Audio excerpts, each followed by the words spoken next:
신약성경 30쪽 마태복음 18장 21절에서 35절 교독합니다. 그때 베드로가 나와 이르되 주여 형제가 내게 죄를 범하면 몇 번이나 용서하여 주리이까 7번까지 하오리이까.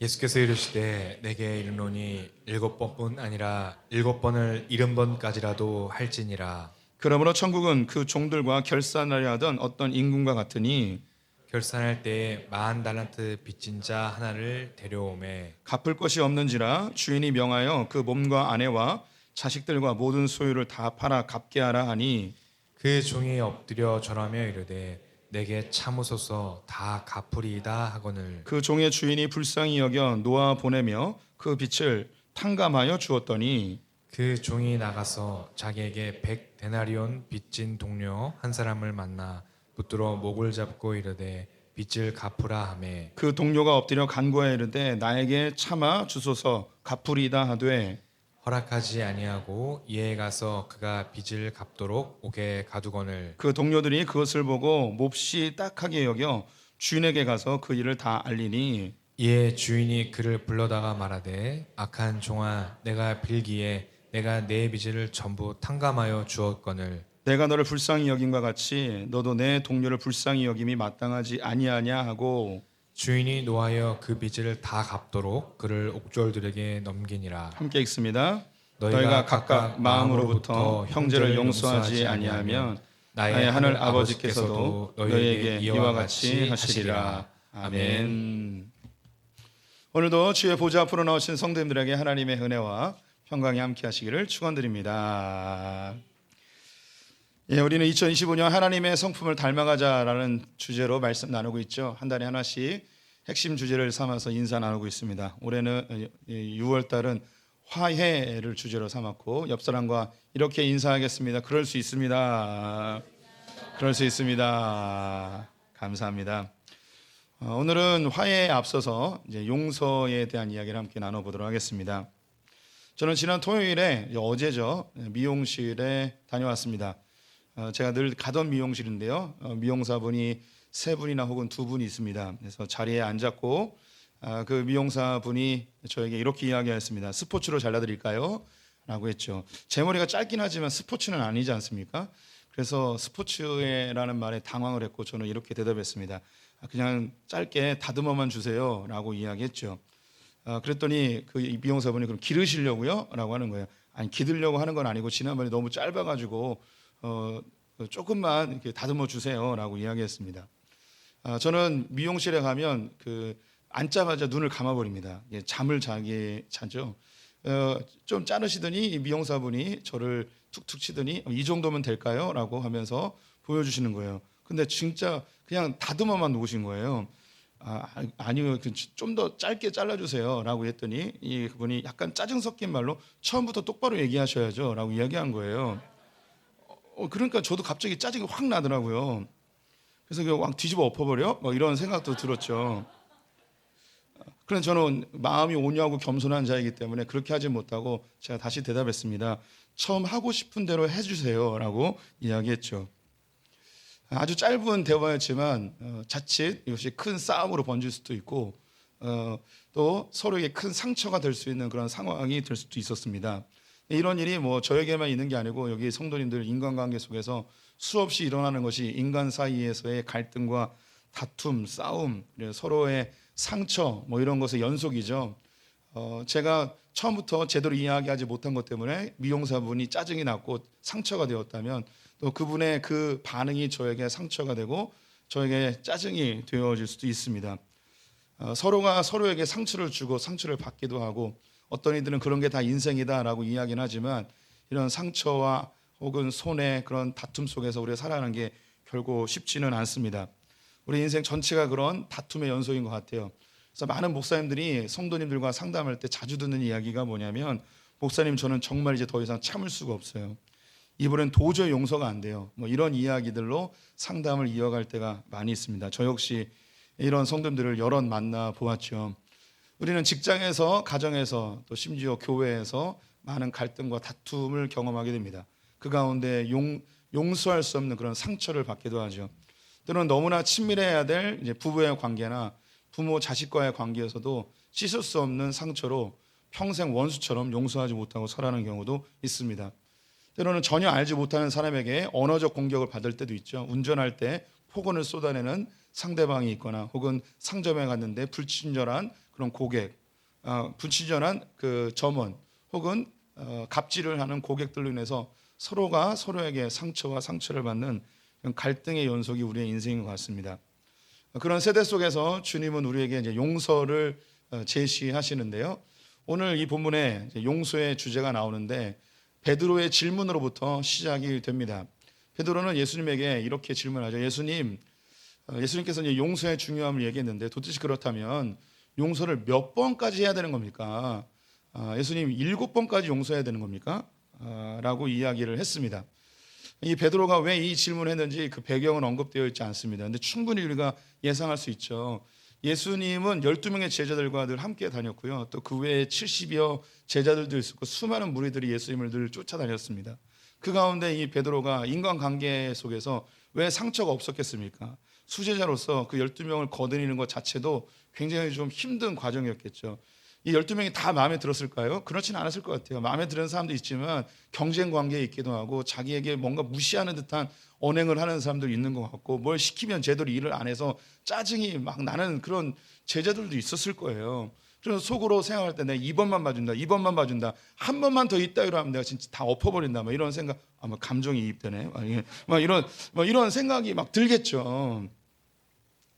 베드로가 그래서 예수님에게 몇 번까지 용서해 줘야 됩니까? 7번이면 충분합니까? 7이라는 숫자를 언급한 이유는 유대인들은 7을 완전 숫자로 생각해서 충분하다고 7이면 충분하다 생각을 한 배경도 있고요. 당시 랍비들이 구약의 성경을 인용해서 몇 번까지 용서해 주라고 했냐면 3번까지 용서해 주라고 했어요. 4번부터는 응당한 대가를 지불하게 해야 된다고 이야기했기 때문에 자기가 지금 제자들하고의 관계 속에서 내가 4번 이상 참은 거죠. 그럼 7번까지 참으면 되겠냐? 뭐 이런 질문을 한 것 같습니다. 우리 성도님들도 인생을 살면서 인간관계 혹은 교우관계, 가족의 관계 속에서 도대체 언제까지 참아야 되냐, 언제까지 내가 용서해 줘야 되냐, 언제까지 기다려 줘야 되냐, 뭐 이런 질문이 우리에 끌어올 때가 있습니다. 용서는요 참 쉽지가 않은 것 같습니다. 어떤 그 상처는 정말 씻을 수 없는, 평생 간직해야 되는, 정말 용서할 수 없는 그런 엄청난 상처를 입을 때도 있습니다. 때로는 사법적인 그런 처벌을 받아야 될 사건들도 우리 인생에 일어나지 말아야 되지만 일어날 때도 있죠. 그런 경우 어떻게 정말 용서를 할 수 있겠습니까? 그런 것은 차치해 두고라도 우리의 일상의 생활 속에서 사람과의 관계 속에 우리는 용서할 수 없는 그런 그 마음이 우리 안에 가득 있을 때가 있습니다. 용서는 참 힘든데요, 쉽지가 않습니다. 왜 그럴까요? 그건요, 용서 자체보다 우리 안에 있는 분노 때문에 용서하기가 어렵습니다. 우리가 이제 분노를 느끼지 않으면, 즉 화가 나지 않으면 용서는 너무 쉬워요. 내 안에 있는 이 분노 때문에 용서를 못하는 거죠. 누군가 나에게 찾아와서 목사님 너무너무 잘못했습니다, 제가 너무 큰 실수를 했네요 라고 말을 했는데 나는 전혀 화가 안 났어요. 그게 전혀 나에게 분노가 없어요. 그럼 이분이 용서하는 거 용서해 줄게, 난 별로 신경도 안 썼는데 하면서 그냥 잊어버리죠. 그런데 정말 별일 아니에요. 정말 아무 일도 아니에요. 근데 말 한마디 나를 쳐다본 거, 근데 그 안에 분노가 쌓여 있었다면 이 사람은 용서를 못하는 거예요. 어떻게 날 그렇게 쳐다봐? 어떻게 나한테 그런 말을 해? 아니, 우리가 지낸 세월이 얼마인데, 아니 나를 몰라? 어떻게 그따위 얘기를 해? 하며 내 안에 있는 분노가 별것 아닌 거를 용서를 못하는 거죠. 용서를 못하는 이유는 내 안에 분노가 있기 때문입니다. 베드로도 그 제자들과 함께 지내면서 어떤 한 특정한 그 인물에 대해서 너 한 번만 더 이따위로 얘기하면 나 정말 안 참는다, 속으로 꾹꾹꾹 참다가 7번까지 내가 참았는데 한 번만 더 똑같은 짓 하면 내가 다 뒤집어 엎어버릴 거야, 뭐 이런 작심을 하고 있었을지도 모르겠죠. 근데 사람이요, 분노가 차올라도 분노를 잘 숨기는 그런 그 아주 이게 교활함이 우리에게 있습니다. 누군가 잘못하면 어떻게 저럴 수 있어? 난 절대 용서할 수 없어 라고 이야기하는데 내 안에 분노는 숨기고 무엇을 명분으로 내거냐면 사람으로 태어나서 어떻게 그럴 수 있냐고, 정의를 이야기하며 인간의 도리를 이야기하면 절대 그럴 수 없다는 거예요. 이건 가짜예요. 진짜는 내 안에 분노예요. 이 분노 때문에 용서하지 못하고 겉으로 정인이, 도리니, 인격이니, 인품이니 이런 걸 이야기하면서 그 사람 용서하지 못한다고 타이틀만 걸어놓은 거지 진짜는 내 마음속에 분노예요. 성경의 분노를 잘 숨기고서 복수하는 인물이 여럿 있는데 그중에 대표적인 것이 압살롬이라는 사람입니다. 다윗의 세 번째 아들인데요. 그에게는 다말이라는 어여쁜 여동생이 있었습니다. 큰 형이 이 다말을 이복 여동생이라서 흠모했습니다. 네, 요나답이라는 사탄 같은 놈이 이 암논의 마음을 꼬드겨가지고 이 다말을 범하게 만들어 버렸습니다. 그런데 아버지 다윗이 이 일을 좀 정의롭게 처리했으면 좋았을 텐데 잘 처리를 못했어요. 이 압살롬은 자기 여동생에 대한 불쌍한 마음과 암논에 대한 그 분노를 잘 숨깁니다. 아버지가 있으니까 이 분노를 잘 숨겨요. 무려 2년 동안 숨깁니다. 그리고 양털을 깎는 축제일에 아버지에게 부탁해서 큰형이 좀 오게 해달라고 합니다. 이 큰형이 잔치자리에 왔고 부하들을 시켜서 암살을 해버리죠. 사람이 그래요.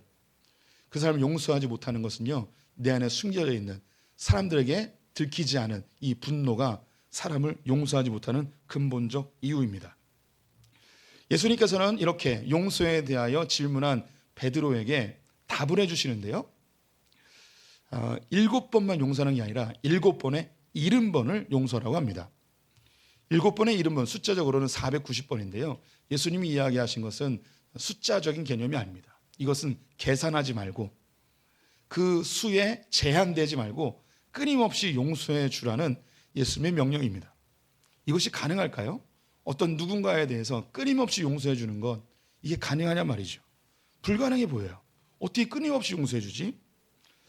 이를 위해서 이게 불가능한 것처럼 보여질 때에 예수님께서 이것을 가능하도록 하기 위한 예화 하나를 들어주십니다.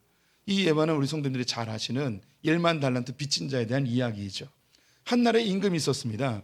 이 임금이 많은 사람들에게 돈을 빌려줬는데 이것을 정산하기 위해서 한 명씩 불렀습니다. 그 중에 한 명이 1만 달란트를 빚졌습니다. 1달란트는요 한 해 연봉을 의미합니다. 1만 달란트니까 1만 년 동안 벌어야 될 돈이에요.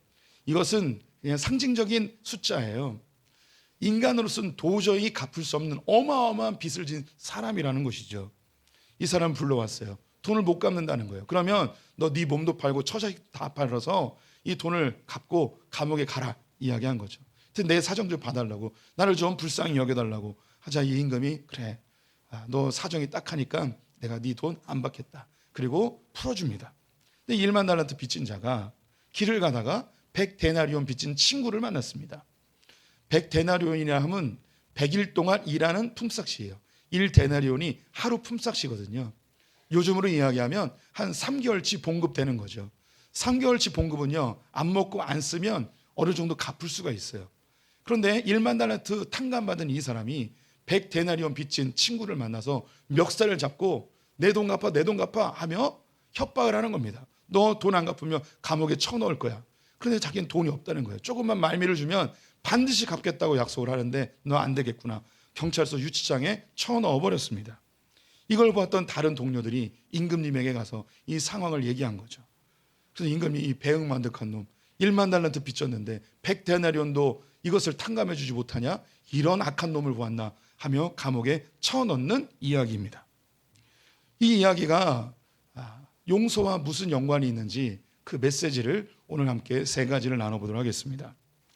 예수님이 이 이야기를 하신 이유는 우리가 불가능해 보일 것 같은 그 용서가 가능할 수 있도록 예화로 알려준 거예요. 첫 번째는요, 용서는요 빚을 탕감해 줄 때 가능하게 됩니다. 빚을 탕감해 줄 때 가능하게 되는 거예요. 오늘 예수님은 용서에 대한 이야기를 하면서 빚을 이야기하고 있습니다. 빚이라는 것은 그 사람이 내 돈을 꿔간 거죠. 그럼 못 갚아요. 그럼 내가 손해를 보는 거죠. 이 용서는 손해와 깊은 관련성을 가지고 있기 때문입니다. 사람이 느끼는 분노는요, 나의 것을 잃어버렸을 때, 내가 손해를 봤을 때, 내 것을 빼앗겼을 때, 그때 우리는 분노가 차올라요. 나의 것을 침범당했을 때 분노가 차오르죠. 사람이 보통 세 가지의 영역에서 분노를 느끼는데요, 즉 손해의 감정을 느껴요.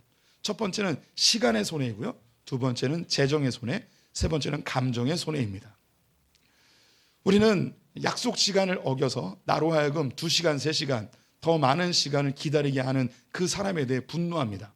나의 소중한 시간을 그 사람 때문에 잃어버렸기 때문이죠. 그래서 그 사람과는 다시는 보고 싶지 않고요.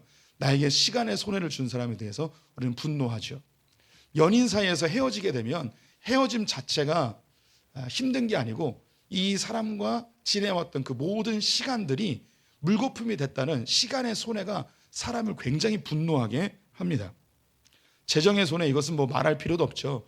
우리는 1,000원 한 장, 10,000원 한 장도 빼앗기는 것을 너무너무 싫어합니다. 그래서 어떻게든 되찾고 싶어하는 것이 우리의 욕구이죠. 누가 나의 것을 빼앗아 가거나 사기를 치면 우리는 분노해서 견딜 수가 없습니다. 세 번째는 감정의 손해인데요. 다른 사람이 내 마음에 상처를 주거나 험담을 하거나 욕을 하면 우리 마음속에는 엄청난 큰 감정의 손해가 형성되게 돼요. 짜증이 나는 거죠. 분노가 일어나요. 사람은 말 한마디에도 우리의 감정이 엄청난 상처를 받으면서 손해받다는, 그래서 되갚아주고 싶은 그런 마음이 있습니다. 사람은 손해를 보면 반드시 되갚고 싶은 마음이 있습니다. 내가 무엇을 잃어버렸으면 반드시 되찾아오고 싶은 마음이 있는 거죠. 내가 무엇인가 상처를 받았으면 그것을 되갚아주고 싶은 그런 마음을 모두가 다 가지고 있습니다. 누가 나에게 육체적 상처를 줬어요. 그럼 내가 때려줘야 돼요. 놀이터에서 우리 성도님들의 자녀가 한 대 맞고 왔어요. 눈이 밤탱이가 돼버렸어요. 그러면 우리 성도님은 가만히 있지 않죠. 반드시 추격해서 내 자식을 때린 놈을 붙잡아가지고 한 100대 때리죠. 그럼 이제 집안 싸움이 되는 거죠. 사람은 가만히 있지 않습니다. 어떻게든 복수합니다. 경찰에 신고하든 뭐 학원 폭력에 하든 어떻게든 복수를 하고 싶은 마음이 있죠. 또 누군가 나에게 욕을 하면, 한마디 욕을 했어요. 이 삐리리야 라고 하면 삐리삐리삐리삐리삐리 하면서 막 열 마디로 욕을 해야 되는 것이 우리죠. 반드시 몇 배로 더 갚아줘야지 내 마음이 시원해집니다. 때로는 누군가 나에게 상처를 주는 말을 했으면 뒤에 가서 험담을 하거나 비방을 하거나 있지 않은 유언비어를 터뜨리면서 그 사람이 고통당하게끔 만듭니다. 이런 적극적인 공격도 있지만 소극적인 공격이지만 사람을 무시해버리거나 경멸해버리는 눈빛으로 대하는 거죠. 인사를 해도 인사도 안 받고, 그러면 그때 쾌감을 느끼는 거예요. 저 사람이 당황해하는 눈빛, 저 사람이 고통스러워하는 모습을 보면서 나는 복수했어, 내가 이겼어 라는 그런 쾌감, 시원함을 사람은 느낍니다. 사람은 용서하기보다는 나에게 상처를 주고 손해를 준 사람에 대해서 반드시 복수해서 그 사람을 더 고통스럽게 하고 싶은 그런 마음이 있는 거죠. 용서가 참 어려워요. 그런데 주님이 뭘 이야기하는가? 그런 사람에 대해서 빚을 탕감해 주래요. 우리 성도님들 진짜 누군가를 나에게 상처 주고 손해 입힌 사람에 대해서 복수하면 정말 자유롭고 시원해질까요? 당장은 마음이 시원하고 승리한 것 같은 느낌이 들 수 있습니다. 그런데 이 복수는요, 참 신기한 게 내가 복수하는 순간 이 복수가 내 마음속에서 뿌리를 내리기 시작합니다. 그러면 유사한 상황이 되면 다시는 용서라는 단어는 떠오르지 않고요, 유사한 상황이 되면 또다시 복수하려고 합니다. 한 번 복수한 사람은 계속 복수를 합니다.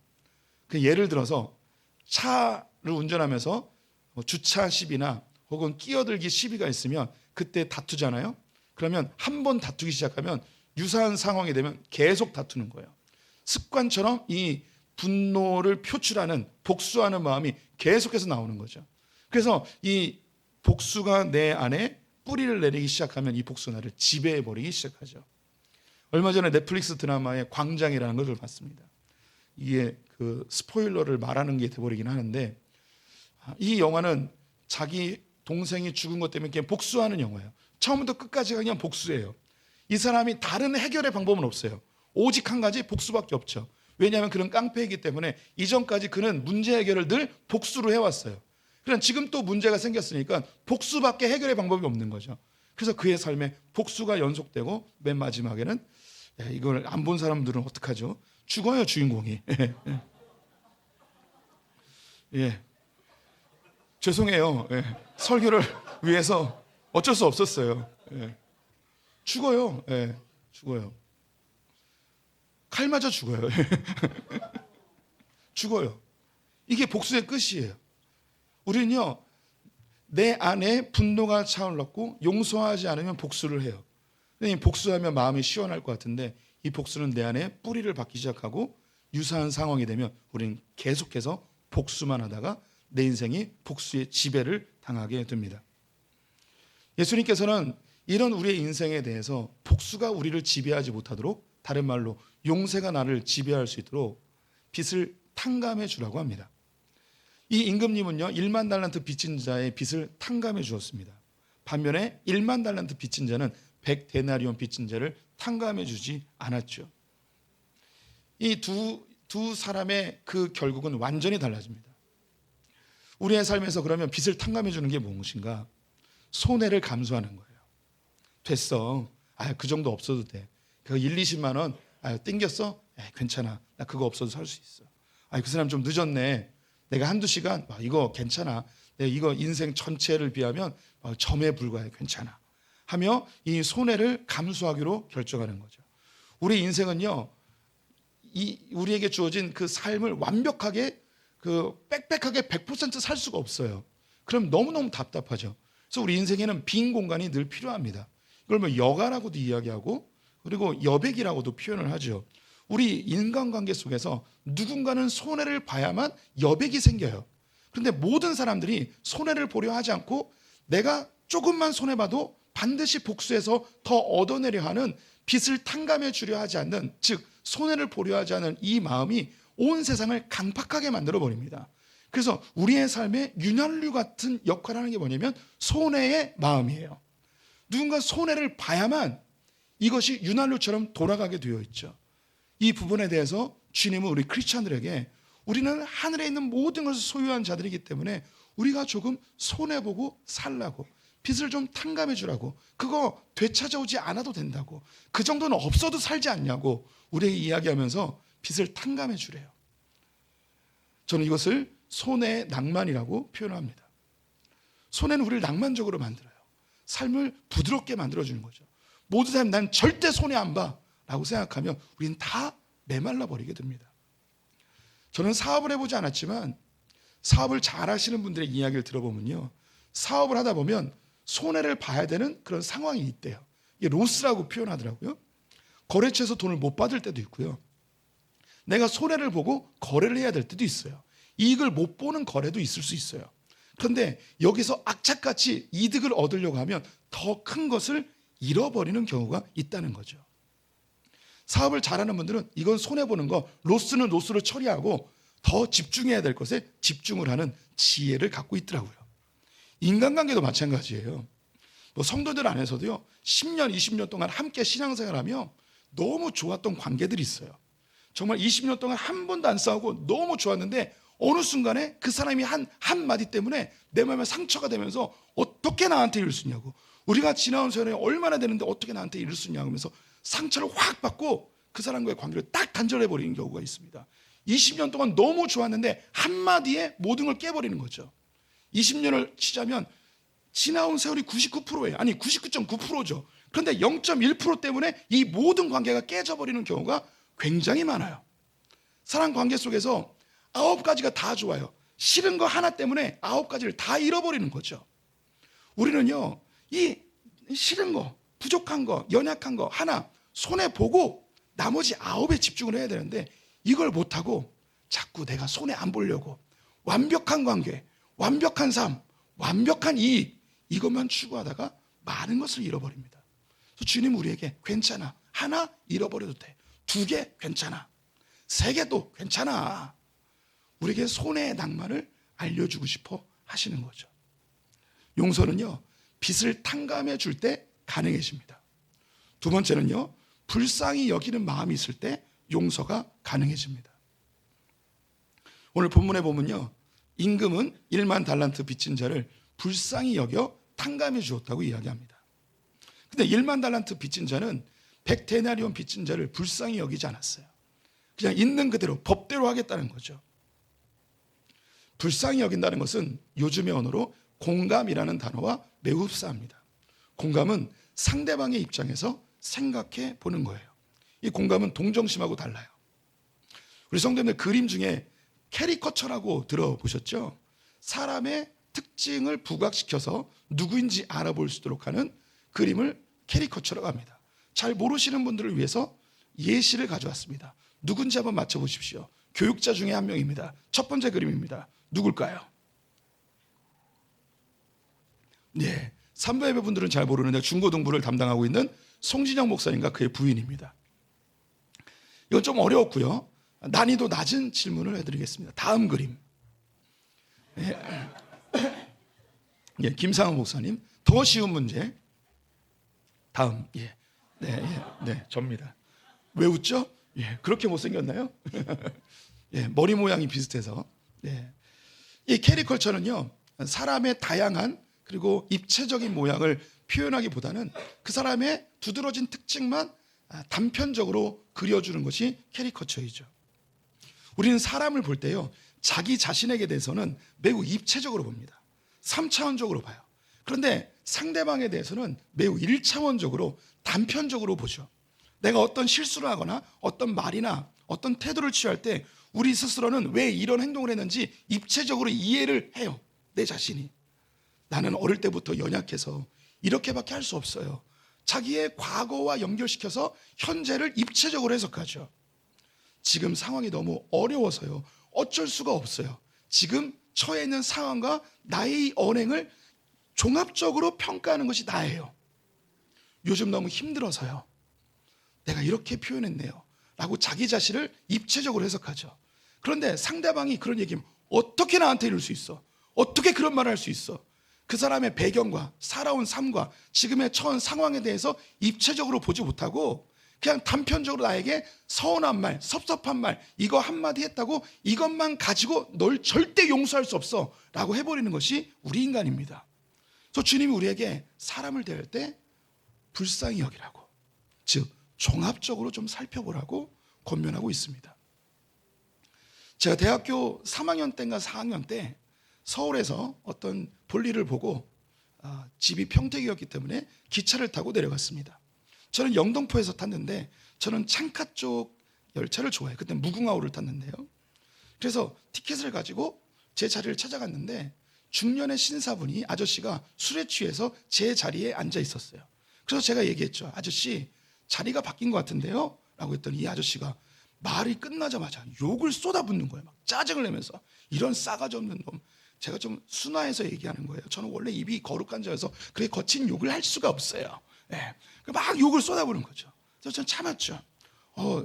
아저씨, 그 티켓을 좀 확인해 보십시오. 제가 창 쪽인데요. 그랬더니 또 욕을 막 쏟아내는 거예요. 저는 하지만 온유하고 겸손한 자였기 때문에 그냥 옆자리에 앉았습니다. 근데 이 아저씨가 술에 취했는데 잠이 쏟아지는 거죠. 그래서 잠을 깨려고 무척 애를 쓰는 모습이 보였어요. 그리고 이분의 모든 신경이 다리 쪽에 가 있는 것을 보게 되었습니다. 다리 쪽을 봤는데 어떤 물건들이 있었어요. 이 물건들 속에 제가 알아챌 수 있는 한 물건이 있었어요. 그게 반사경이라는 게 있었는데요. 그래서 이 분에게 제가 질문을 했어요. 좀 잠도 깨워드릴 겸. 그래서 아저씨, 혹시 예술 하세요? 라고 했습니다. 예술. 그런데 아저씨가 깜짝 놀라는 거예요. 어떻게 알았냐고. 저기 반사경이 보여서 예술 하시느냐고 여쭤봤다고. 맞다고. 자기는 사진 작가라는 거예요. 서울에서 사진 촬영이 있었고 뒤풀이로 술을 먹었는데 너무 많이 마셨다는 거죠. 그분이 왜 이 창 쪽에 앉았냐면, 지금은 뭐 디지털 카메라나 스마트폰으로 사진을 찍잖아요. 옛날에는 고가의 카메라들을 가지고 다녔어요. 이 통로 쪽에 앉으면 자기가 술을 먹어서 잠이 들면 누가 이것을 훔쳐갈까 봐 걱정이 돼가지고 창 쪽에 앉으신 거예요. 그래서 아저씨, 미리 이야기하셨으면 제가 그냥 거기 앉으라고 해드릴 텐데요. 제가 푹 주무시라고, 제가 여기서 잘 지켜드리겠다고 했더니 이 아저씨가 갑자기 긴장이 풀어지더니 자기 이야기를 막 하는 거예요. 그러면서 마침 홍익회 아저씨가 이 카트를 끌고 음식을 팔려고 온 거죠, 매점. 그러더니 아저씨, 여기 잠깐만. 그러면서 청년 먹고 싶은 대로 다 사라고. 그래서 막 먹을 거 사주면서, 자기가 천안에 사는데 부인이 유치원 원장이고 자기는 사진 작가고, 자네가 아직 결혼 안 했으면 나에게 결혼할 때 연락하면 내가 사진 촬영을 무료로 해줄게 막 하면서 화기애애한 시간을 줬는데, 안타깝게도 그분이 나에게 전화번호를 알려주지 않고 그냥 가내리셨어요. 상대방의 입장에서 조금만 생각하면 갈등이나 다툼이 오히려 화목해지는 시간이 될 수도 있습니다. 용서는요, 불쌍히 여길 때, 즉 상대방의 상황을 입체적으로 생각해 볼 때 용서가 가능해집니다. 세 번째, 용서가 가능해질 수 있는 것은요, 놓아줄 때 용서가 가능해집니다. 이 임금은요, 1만 달란트 빚진 자의 빚을 탕감해주고 그를 불쌍히 여겨서 놓아줍니다. 놓아줬다고 표현이 있어요. 하지만 1만 달란트 빚진 자는요, 100데나리온 빚진 자를 붙잡아서 멱살을 잡고 경찰서 유치장에 집어넣어 버립니다. 감옥에 가둬버린 거죠. 그는 아마 이놈이 감옥에 갇혔으면 감옥에서 나오려고 나에게 돈을 갚겠지 하며 내가 이겼어 라고 생각을 했을 것입니다. 그런데 결국 감옥에 갇힌 자는 누구냐면 1만 달란트 빚진 자가 임금님에게 이 악한 자야 하면서 감옥에 쳐넣어 버리죠. 이것은 중요한 메시지를 담고 있습니다. 우리는요, 누군가를 용서하지 않고 복수심으로 그를 가두어 버립니다. 나는 이놈에게 반드시 복수할 거야. 나 이놈을 절대 용서하지 않을 거야. 나의 감옥 속에 그 사람을 가둬놓죠. 나는 반드시 복수할 거야. 그런데 그 사람을 내가 감옥에 집어넣은 게 아니라 내가 복수라는 감옥 속에 갇혀버리게 되는 거죠. 그 사람을 놓아줄 때 내가 진정 놓아지게 되는 것입니다.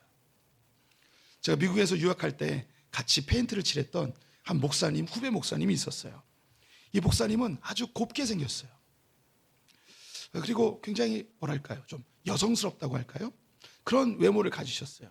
근데 이분하고 여러 이야기를 하면서 이분이 군대를 해병대 나왔다는 거예요. 이 얼굴의 모습과 그의 군대 이력이 매치가 안 되는 거예요. 그래서 어떻게 해병대에 가게 됐냐라고 물어봤죠. 근데 그분의 이야기를 해주셨어요. 그분의 아버지는 목사님이었어요. 교회에서 열심히 신앙생활하고 학교도 열심히 다니고 공부도 열심히 했습니다. 고등학교 2학년 때 화장실 가기 위해서 복도를 걸어가는데 소위 일진이라고 하는 싸움 잘하는 사람과 어깨가 부딪힌 거예요. 그래서 미안하다고 하면서 화장실을 가는데 그 일진이 부르더니 똑바로 사과해 하면서 패기 시작했습니다. 학생들이 다 보는 앞에서 엄청나게 얻어맞은 거죠. 이분에겐 이것이 큰 상처가 된 거예요. 그때부터 그 마음속에 이 분노, 어떻게 하면 이 복수할까? 그래서 고등학교 2학년과 3학년에 공부도 못하고 이 분노에 어떻게 하면 복수할까? 이 생각만 하고 결국은 원하는 대학도 가지 못했습니다. 그래서 이 분노 때문에, 그놈 때문에 내가 대학도 가지 못하고 내 인생이 다 망가졌다 생각하면서 어떻게 하면 복수할 수 있을까? 그래서 강해져야겠다 생각해서 해병대에 지원해서 가게 된 거죠. 지역 훈련을 마치고 휴가를 나왔습니다. 휴가를 나와서 해병대 군복을 입고 마을을 돌아다니기 시작했습니다. 그놈을 만나면 해병대 정신으로 내가 정말 죽사발을 내겠다. 첫 번째 휴가 때 안타깝게도 못 만났습니다. 그 다음 휴가 때 나와서 그놈을 꼭 찾아서 직살나게 패주겠다. 두 번째 휴가 때도 휴가 내내 친구들도 안 만나고 동네를 돌아다닌 거예요. 두 번째 휴가 때도 못 만났대요. 세 번째가 네 번째 휴가 때 계속 그렇게 돌아다니면서 돌아다니다가 갑자기 깨달았대요. 내가 뭐 하고 있는 건가? 내가 지금까지 고등학교 2학년 때부터 지금 4, 5년 동안 시간을 허비하면서 내가 지금 무슨 짓거리를 하고 있는가? 갑자기 현실을 깨닫게 된 거죠. 그리고 참 그 얘기를 안 했네요. 그렇게 직살나게 맞고서 하나님이 너무 원망스러워서 교회도 안 다녔어요. 그런데 그렇게 깨닫고 아버지가 목사님이었잖아요. 개척교회 목사님. 교회 가서 기도하면서 회개하고 그 사람을 놓아주었어요. 그 다음부터 그 마음속에 자유함이 있게 되고 신학교에 가셔서 지금 목사가 되셔서 미국 워싱턴주 시애틀에서 목회를 하고 계세요. 우리는 누군가를 용서하지 않으면 복수를 갈면 그 사람을 가둬놓는 것 같지만 실제로는 그 감옥 속에 내가 갇혀버리는 거예요. 용서가 언제 가능한가? 그 사람을 놓아줄 때 용서가 가능하게 됩니다. 용서가 참 어려운 시대에 살고 있어요. 그런데 하나님께서는 우리에게 용서를 요구하십니다. 하나님은 용서의 하나님이세요. 하나님의 성품 중에 빼놓을 수 없는 게 바로 이 용서죠. 에덴 동산에서 선악과를 먹었던 아담과 하와에게 하나님께서는 가죽옷을 입히시며 그들에게 용서의 마음을 보여주셨어요. 40년 동안 광야에서 하나님을 원망하고 불평하고 하나님을 저주했던 이스라엘 백성들에게 하루도 빠짐없이 만나를 주시고 메추라기를 주시고 구름 기둥과 불 기둥으로 그를 인도하셨던 그 하나님, 그 하나님의 용서의 극치는 바로 십자가에서 저와 우리 성도님들 온 인류를 위해 자기 아들을 죽게 하신 것이죠. 예수님은 우리의 죄를 탕감해 주셨습니다. 손해 보신 거죠. 예수님 마지막 십자가에서 죽으실 때 다 이루었다고 하였죠. 이 다 이루었다라는 뜻이 다 지불하였다라는 뜻입니다. 예수님은 또한 우리를 불쌍히 여겨주십니다. 우리를 이해하시죠. 겟세마네 동산에서 자고 있었던 제자들에게 너희가 마음은 원이로되 육체가 약하구나 하며 공감해 주었습니다. 믿음 없는 우리들에게도 믿음이 약한 자여 왜 의심했느냐 질책하지 않고 우리를 격려하시는 그 예수님. 예수님 완벽한 인간으로 오셔서 우리의 그 마음을 그대로 공감해 주십니다. 우리가 죄를 지을 때 주님 우리를 질책하지 않고 너 연약하구나 내가 용서해 줄게 다시 죄로부터 일어나 하며 우리를 긍휼히 여겨주시는 그분. 그리고 그분 우리를 놓아주셨습니다.